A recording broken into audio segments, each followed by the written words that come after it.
कि श्याम कथा किस किस को सुननी चाहिए। अब सुनो भाई, श्याम कथा किस किस को सुननी चाहिए? तो भगवान शिव कहते, सुनो पार्वती, जिसके इष्ट श्याम बाबा हो उसको श्याम कथा जरूर सुननी चाहिए। इष्ट, अगर आपके श्याम बाबा इष्ट है तो आपको श्याम बाबा के विषय में जानकारी होनी बहुत जरूरी है। अगर आपके इष्ट श्याम बाबा है तो आपको श्याम कथा जरूर सुननी चाहिए। और इष्ट बदल मत लेना। कई लोग इष्ट बदलते हैं, कई को तो पता ही नहीं इष्ट है क्या उनका। इष्ट कभी बदल मत लेना। इष्ट एक होता है, गुरु एक होता है, मंत्र एक होता है, दीक्षा एक होती है, माला एक होती है, आसन एक होता है, आसन भी एक होता है। अगर आप एक आसन पर बैठकर रोज माला जाप करते हो तो आप वो आसन सिद्ध हो जाता है। और एक बात और कह दूं, बहरोड में, क्योंकि किशनगढ़ वास में तो मेरा कई बार आना होता है, आपके पास से आके जाता हूं मैं हर साल। किशनगढ़ वास में हर साल मैं कथा करके जाता हूं।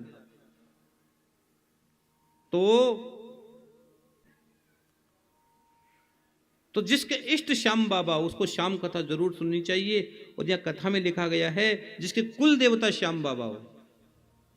देखो, कुल देवता भी होते हैं, कुल देवी भी होती है, इष्ट देवता भी होते हैं, पितृ देवता भी होते हैं, और आपके घर के भैरव भी होते हैं, नगर के भैरव भी होते हैं, घर के भैरव भी होते हैं। जब किसी भी नगर में प्रवेश करो तो भैरव भगवान को प्रणाम करके प्रवेश करोगे तो नगर में आपकी रक्षा रहेगी। घर के भी भैरव होते हैं, कुल के भी भैरव होते हैं, कुल के देवी देवता होते हैं, पितृ देवता होते हैं। तो अगर आपके कुल देवता श्याम बाबा है तो आपको श्याम कथा जरूर सुननी चाहिए। कुल देवता श्याम बाबा है, इष्ट देवता श्याम बाबा है। और यहां तक लिखा गया है, श्याम बाबा को प्रसन्न करने के लिए, श्याम बाबा की कृपा प्राप्ति के लिए भी श्याम कथा जरूर सुननी चाहिए। जो दरिद्री है, जो अभागा है, जो संतानहीन है, जो मोक्ष की कामना चाहता है, उस व्यक्ति को भी श्याम कथा जरूर जरूर सुननी चाहिए।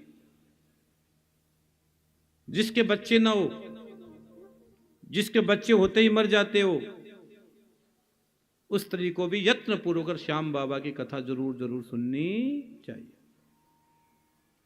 और श्याम कथा का भी उत्सव है ना, विवाह से उत्सव जैसा बनाइए, बहुत बड़ा उत्सव बनाइए, महोत्सव बनाइए। क्योंकि भैया ये तो जन्म जन्मांतर की कृपा होती है, तब हमको कथा सुनने की रुचि होती है। और भगवान की कृपा जिसमें जुड़ती है तब कथा पंडाल में आते हैं। और हमारे जन्म कर्म सब एक साथ मिलकर परमात्मा के चरणों में आहूत हो जाते हैं, तब हम कथा श्रवण कर पाते हैं। कई लोग तो कथा पंडाल से वापस चले जाते हैं, पता नहीं कौन सा काम आ जाता है, कोई है ना, पाप आगे आ गया। हम चाहते भी बहुत सारे काम नहीं कर पाते, क्योंकि पाप और पुण्य तुम्हारा साथ चलता है। जब पाप बढ़ेगा तुम गलत जगह चले जाओगे, और पुण्य बढ़ेगा तुम शाम की चौखट पर आ जाओगे, कथा में आ जाओगे, कथा में आ जाओगे, हाँ, कथा में आ जाओगे। और एक बात और बता दूं आपको, आप अपना पुण्य किसी को दे भी सकते हो, यह पुण्य भी दिया जाता है। अगर आप अपना पुण्य किसी को देना चाहते हो, मेरा पुण्य मैं इस व्यक्ति को दान करना चाहता हूं, उसी समय तत्काल आपका पुण्य वहां चला जाएगा। लेकिन हर जगह नहीं जाएगा, 3 जगह पुण्य दान करने की है। एक तो आप आंवले के पेड़ के नीचे, आंवले का पेड़ है ना, आंवले के पेड़ के नीचे देकर अपना पुण्य दान कर दो। किसी को हाथ में संकल्प ले लो और मेरा पुण्य मैं इस व्यक्ति को दे रहा हूं, तुरंत चला जाएगा। दूसरा, त्रिवेणी घाट पर जिस पिछली बार कुंभ लगा था, कहां लगा था? प्रयागराज में। लगता सब नहा के आए हो महाराज जी, भले नहा के ना आए, लेकिन यहां श्याम कथा नहलाएगी हमें तो, है ये कथा नहलाएगी हमें तो त्रिवेणी घाट पर आप अपने पुण्य का दान कर सकते हो। और तीसरा, पुष्करणी नदी, जब तिरुपति बालाजी जाते हो उससे पहले पुष्करणी नदी आती है, वहां का पत्थर नहीं लाया जाता है, ठाकुर उस पानी के अंदर हमेशा रहते हैं। वहां बैठकर पुण्य का दान कर दो, तुरंत आपका पुण्य उस व्यक्ति के पास चला जाए। कई लोग कहते हैं मरने के बाद उसके पीछे 11 कर रहा हूं, मरने के पहले कर लेता, जब जरूर थी, हॉस्पिटल में थी, उस समय दे देती तेरी 11। बाद में करूंगी, पीछे बाद में कर ले भाई, बाद में कर ले। देखो, कोई चीज जरूरत के समय दी जाए उसका आनंद अलग आता है, बाद में तो बाद में होता है। बाद में तो राम जी का नाम है, मरने के बाद क्या है? राम नाम।